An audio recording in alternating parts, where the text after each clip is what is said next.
සියලු දෙනාවම අදත් ආදරයෙන් පිළිගන්නවා අපේ YouTube channel එකට. අපිත් එක්ක අලුතින් එකතු වුණු යාළුවන්ට මතක් කරනවා අපේ channel එක subscribe කරලා දිගටම අපිත් එක්ක රැඳිලා ඉන්න කියලා. මේ කතාව මුල ඉඳලා අන්තිම තප්පරේ වෙනකම්ම මාත් එක්ක රැඳිලා ඉන්න අමතක කරන්න එපා. මගේ නම චමිලා. මට වයස 32යි. මගේ හස්බන්ඩ් සුරේෂ්ට 33යි. මම පොඩ්ඩක් චබි කෙනෙක්. ඉන එහෙම හොඳටම පළල් වෙලා ලස්සනට තිබුණා. අපි බැඳලා දැන් අවුරුදු 5ක් විතර වෙනවා. තාම ළමයි නම් නෑ. ඒත් අපි දෙන්න හරිම සතුටින් ආදරෙන් ජීවිතේ ගත කළා. සුරේෂ් කොළඹ වැඩ කරන නිසා එයා එහෙ බෝඩිම කරගෙන මාත් එක්කම හිටියා.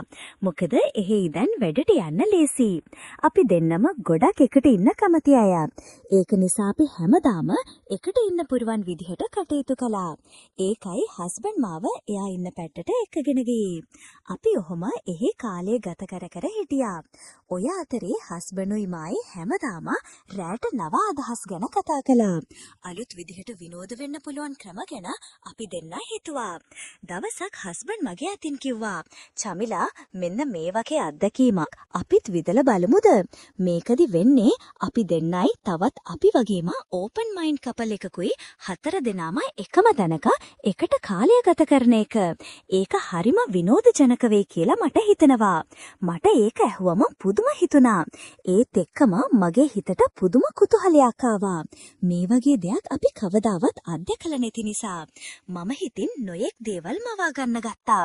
මේ අත්දැකීම කොයි වගේ වේද කියලා හිතනකොටම මට ලොකු උද්‍යෝගයක් දැනුණා. ඊට පස්සේ මම කිව්වා, "කෝ මට ඒ වගේ අත්දැකීම් ගැන තියෙන තොරතුරු පෙන්වන්නකෝ මුලින්ම මොකක්ද වෙන්නේ කියලා බලන්න." ඊට පස්සේ මායි හස්බන්ඩ්ගේ ගොඩක් වෙලා ඒ වගේ දේවල් ගැන බැලුවා. මටත් මාරම ආසාවක් ඇති වුණා ඒ අදහසට. මොකද 4 දෙනෙක්ම එකට විනෝද වෙනවනේ. අලුත් දෙයක් අත්විඳින්න මගේ හිත නොයිවසිල්ලෙන් තිබුණා. ඊට පස්සේ මම හස්බන්ඩ්ට කිව්වා, "අපි මේක try කරලා බලමුකෝ." "හලෝ, ඒක මරු වගේ" කියලා හැබැයි hina වෙලා කිව්වා. "හරි, අපි ඒකට ගැලපෙන දෙන්නෙක් ඉස්සෙල්ලාම හොයාගන්න ඕන." මම ඇහුවා, "කොහොමද අපි එහෙම දෙන්නෙක්ව හොයාගන්නේ කියලා?" ඊට පස්සේ හබී කිව්වා, "අපි ෂේප් එකේ Facebook එකෙන් බලමු. එතකොට අපිට පුළුවන් නොමල් එයාලත් එක්ක මීට් වෙලා කතා කරලා බලලා එයාලත් අවුලක් නැත්නම් හොඳ අය නම් අපි දවසක් දාගෙන වැඩේ කරමු කියලා." ඉතින් මොහොම වෙලා අපි දෙන්න එදා රෑ ආදරෙන් ඉඳලා නිදාගත්තා. නිදාගන්න යනකොටත් අපි දෙන්න ඒ දේවල් ගැනම තමයි කතා කළේ. හරිම උනන්දුවෙන්. ඊට පහුවදා උදේම හස්බන්ඩ් වැඩට ගියා. මට දැන් අර දේවල් මතක් වෙනවා. මොකද මම තනියම ගෙදර ඉන්න නිසා. මගේ හිතට පුදුම නොසන්සුන්කමක් දැනෙන්න ගත්තා. එයාලා කවුද, කොහොම අයද වගේ ප්‍රශ්න ගොඩක් හිතේ කරකෙන්න ගත්තා. මම ගෙදර වැඩ කළත් හිත තිබ්බේ අර අලුත් අත්දැකීම ගැන. ඊට පස්සේ මම උදේ වැඩ ටික එහෙම කරලා ටිකක් පරීක්ෂණ කළා. අන්තර්ජාලයෙන් මේ වගේ අත්දැකීම් ගැන හොයා බැලුවා. විශේෂයෙන්ම කණ්ඩායම් ක්‍රියාකාරකම්, මිතුරු සම්බන්ධතා ශක්තිමත් කරගන්න පුරුවන් ක්‍රම ගැන මම කියවන්න ගත්තා. අනේ මම දන්නේ මම ඒකට කොහොම ආශාලලාද කියලා. අලුත් අත්දැකීමක් නිසා මට ඒක රස විඳින්නම ඕනි කියලා හිතුණා. මට මාර කුතුහලයක් තිබ්බේ. අපි ගෙන්නන්න හදන දෙන්න කොහොම අය වේද කියලා. යාළගේ පෞරුෂය, විනෝදාංශ මොනවද කියලා දැනගන්න මට ආසාවක් තිබුණා. ඉතින් මම හිතින් මවාගෙන ඒ ගැන රස වින්දා. මට හිතුණා මගේ හිත දැන් හොඳටම උද්‍යෝගයෙන් පිරීලා කියලා. ඒ තරම් ආසාවක් තමයි මට තිබුණේ. කොහොම හරි හබි එදා වැඩට ගිහින් Facebook එකකින් ඒ වගේ කට්ටියව හොයන්න පටන් අරන්. එයා ගොඩක් අයත් එක්ක කතා කරලා හොඳටම ගැලපෙන කපල් එකක් හොයාගන්න මහන්සි වෙලා තිබුණා. එයාට එක කපල් එකක් ගැන පොඩි ඉංගියක් ලැබිලා තිබුණා. හවස හබි ගෙදර ආවා. එයා ඇවිල්ලා නාලා එහෙම.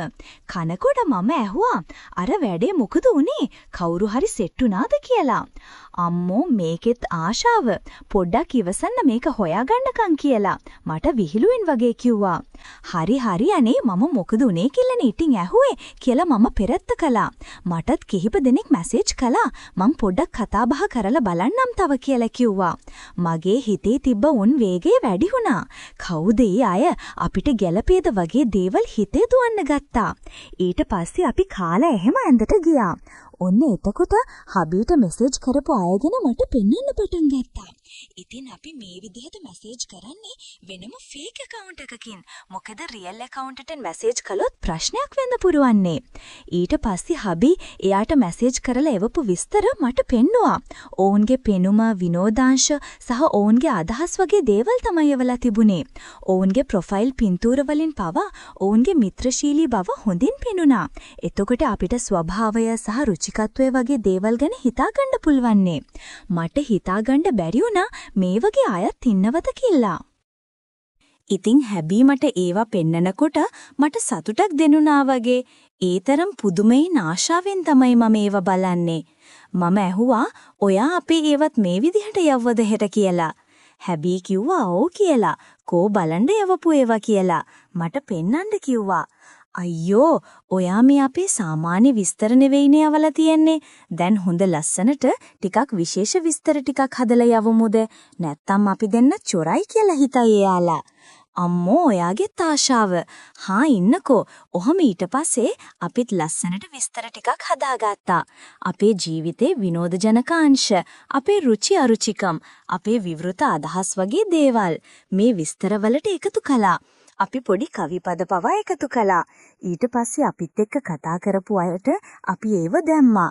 ඊට පස්සේ අපි එදා රෑ කිහිප දෙනෙක් එක්ක මැසේජ් කළා. එයාලගේ ගෙවල් කොහෙද?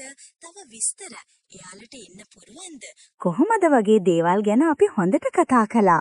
ඊට පස්සේ දෙන්නෙක් අපි හෙට නෝමල් මීට් වෙමු කියලා අපිට කතා කළා. ඉතින් අපි දෙන්න හිටියේ ලොකු උනන්දුවකි. එදා ඉරිදා දවසක් නිසා හැබීට නිවාඩු. ඊට පස්සේ එයාලා උදේ 10ට රෙස්ටොරන්ට් එකක් තියෙනවා කියලා කිව්වා. එයාලත් කොළඹවට කියලා කිව්වා. අපි හිතුවේ එයාලා කවුද කොහොමයිද කියලා දැනගන්නයි. මේ අලුත් අත්දැකීමට එයාලා කොච්චර දුරට සූදානම්ද කියලා තේරුම් ගන්නයි. අපේ හිතේ තිබ්බ කුතුහලය තවත් වැඩි වුණා. අපි එතනට යනකොට එයාලා තෙවිත් හිටියා. අපි කෝල් එකක් අරගත්තා. එයාලා කවුද කියලා බලන්න. අම්මෝ කොල්ලනම් මාරම කඩවසම් කෙනෙක්. මම විස්මයටපත් වුණා. එයාගේ පෙනුම, එයාගේ සිනහව මගේ හිතේ තිබ්බ බලාපොරොත්තු වලට හරියටම ගැලපුණා. එයාගේ ඇඳුම පවා ඊටාම පිළිවෙලයි. එයා කතා කරපු විදිහත් හරිම ආකර්ශනීයයි. ඒ නංගිත් හරිම ලස්සනයි. හරිම ෆ්‍රෙන්ඩ්ලි පෙනුමක් තිබුණා. එයාගේ කොණ්ඩය කැරලි ගැසලා හරිම ආකර්ශනීයයි. එයාගේ ඇස්වලත් තිබ්බේ පුදුම දීප්තියක්. ඉතින් අපි ඒ දෙන්න ළඟට ගියා. අපි පොඩි දේවල් ඕඩර් කරලා ඒවා කන ගමන් පොඩ්ඩක් කතා කරලා බැලුවා. මුලින් පොඩි ලැජ්ජාවක් තිබුණත් ටික වෙලාවකින් ඒක නැති වෙලා ගියා. ඉතින් එයාලත් ගොඩක් හොඳ අය වගේම. අපි වගේම මේක විනෝදයට කරන අය. කිසිම රහස්‍යභාවයක් තිබ්බේ නෑ. ඔවුන් අපිත් එක්ක ඊටාම විවෘතව කතා කළා. ඔවුන්ගේ ජීවිත අත්දැකීම් ගැන පවා කිව්වා. මට ඒ දෙන්නව දැක්කම හිතුනේ එයාලත් අත්දැකීම සැබෑවිනවා කියලා. ඊට පස්සේ මම හබීට හොරන් කිව්වා. අපි අදම සැලසුම් කරමුද? මට නම් ඉවසන්න බෑ කියලා. ඒ තරම් මට ආස වුණා. ඒ කොල්ලන් මට ගොඩක් ආසාවෙන් වගේ හිටියා. කතා කරනකොට මට ඒක හොඳටම තේරුණා. එයාගේ ඇස්වල තිබුණේ මාව දිනා ගන්න ඕනි කියන හැඟීම. ඒ නංගිත් හරිම ෆ්‍රෙන්ඩ්ලි. ඉතින් එයාත් මේකට ගොඩක් කැමතියි. අපේ හබීත් මාර ආසාවෙන්. ඉතින් ඔහොම අපි පැයක් විතර එක දිගට කතා කර හිටියා.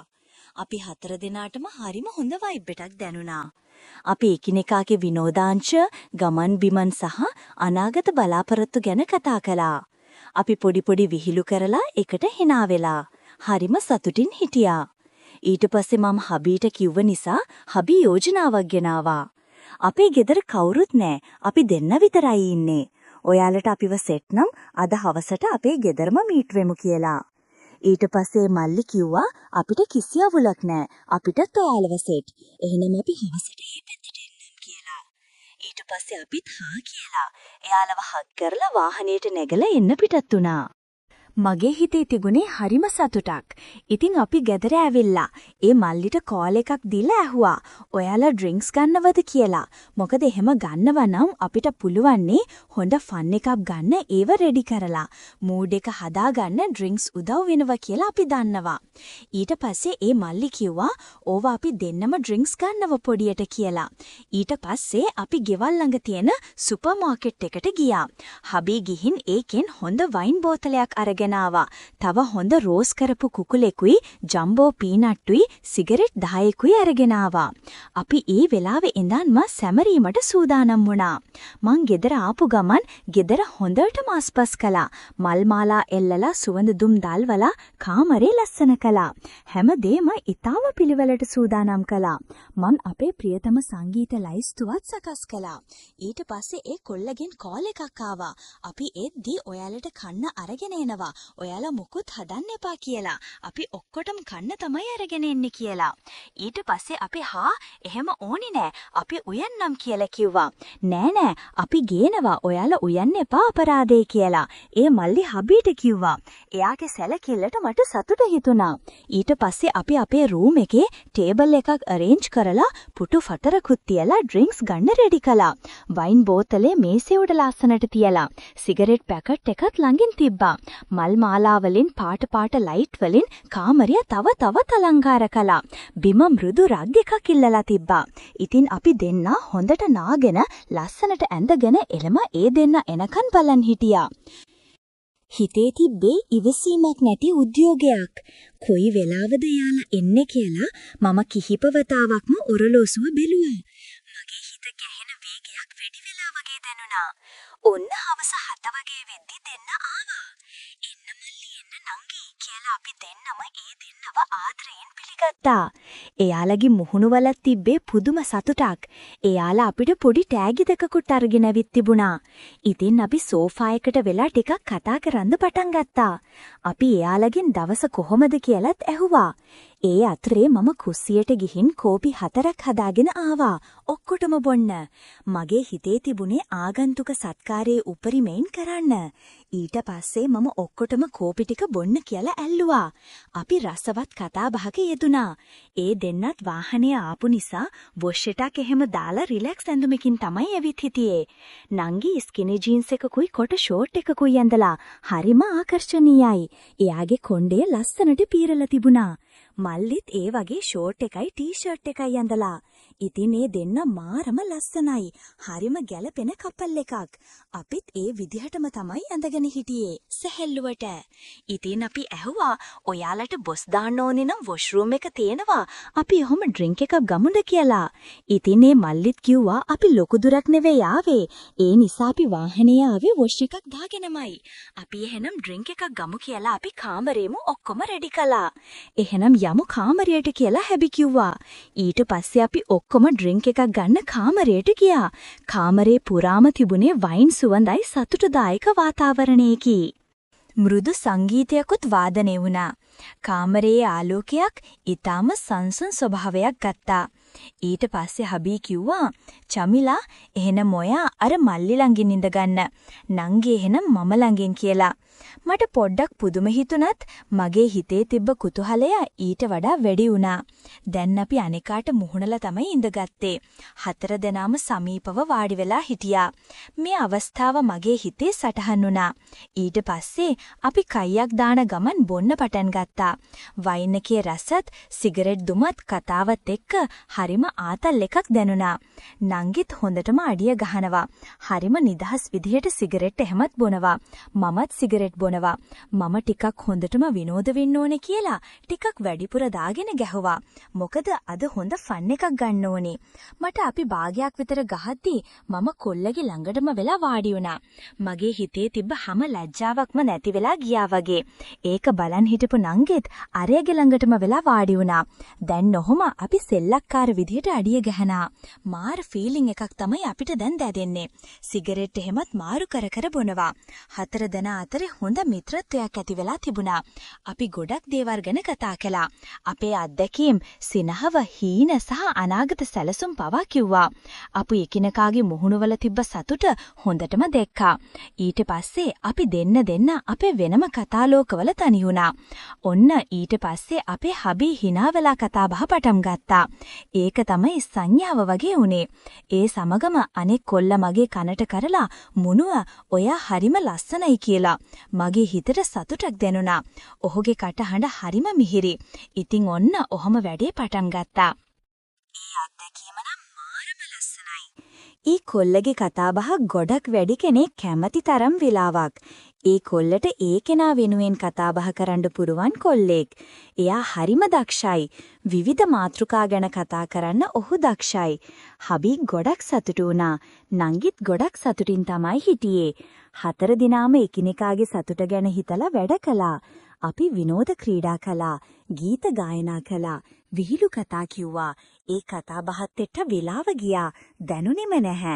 අපි කතා කර කර සින්දු කිය නටනකොට වෙලාව රෑ 12ටත් වැනි. අපි 4 දිනාම එකට එකතු වෙලා අලුත් ගීත නිර්මාණය කරන්නත් උත්සාහ කළා. ඒක හරිම විනෝදජනක අත්දැකීමක් වුණා. අපි එක විදිහට එක ක්‍රීඩාවලට 4 දිනාම හොඳ සෙල්ලම් දැම්මා. නැටුවා, සින්දු කිව්වා, විහිළු කළා. අපේ hina හඳ කාමරේ පුරාම දුම්කාර දුන්නා. ඒකනම් මාර පිස්සුවක්. එදා හැම විදිහකම විනෝදයක් එතනදි සිද්ධ වුණා. අපි ගොඩක් ඡායාරූප ගත්තා. ඒ මොහොතවල් මතකයේ රැඳී තියාගන්න.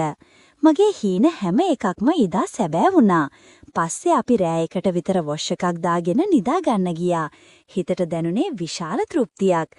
ඊට පස්සේ දවසේ උදේ අපි ඇහැරලා ලෙමන් ජූස් හදාගෙන බිව්වා. ඒක හරිම නැවුම් අත්දැකීමක් වුණා. අපි එකට උදේ ආහාරය ගත්තා. අපි මුළු රැයම අත්දැකීම් ගැන නවත කතා කළා. හැමෝම හරිම සතුටින් හිටියේ. ඊට පස්සේ නංගි මල්ලි යන්න පිටත් වුණා. අපි ඒ දෙන්නව හක් කරලා හරි ආදරෙයින් ඒ දෙන්නට සමුදුන්නා. අපි ආයෙත් ඉක්මනටම හමු වෙමු කියලා මම යාළට කිව්වා. මොකද මම මේ අත්දැකීමට ගොඩක්ම ආස වුණා. මට හිතුණා මේ වගේ අත්දැකීම් ජීවිතේට වටිනවා කියලා. අලුත් මිතුරන් නැති කරගෙන අලුත් අත්දැකීම් විඳිමින් ජීවිතේ තවත් ලස්සන වෙනවා. ඉතින් යාළුවනේ තවත් මේ වගේ ලස්සන අපේ අත්දැකීමකින් ඔයාලත් එක්ක හමු වෙනකම් වීඩියෝ එකට ලයික් එකක් දාලා channel එකත් subscribe කරගෙන තියාගන්න යාළුවනේ. එහෙනම් මම ගිහිල්ලා එන්නම්. පරිස්සමින් ඉන්න.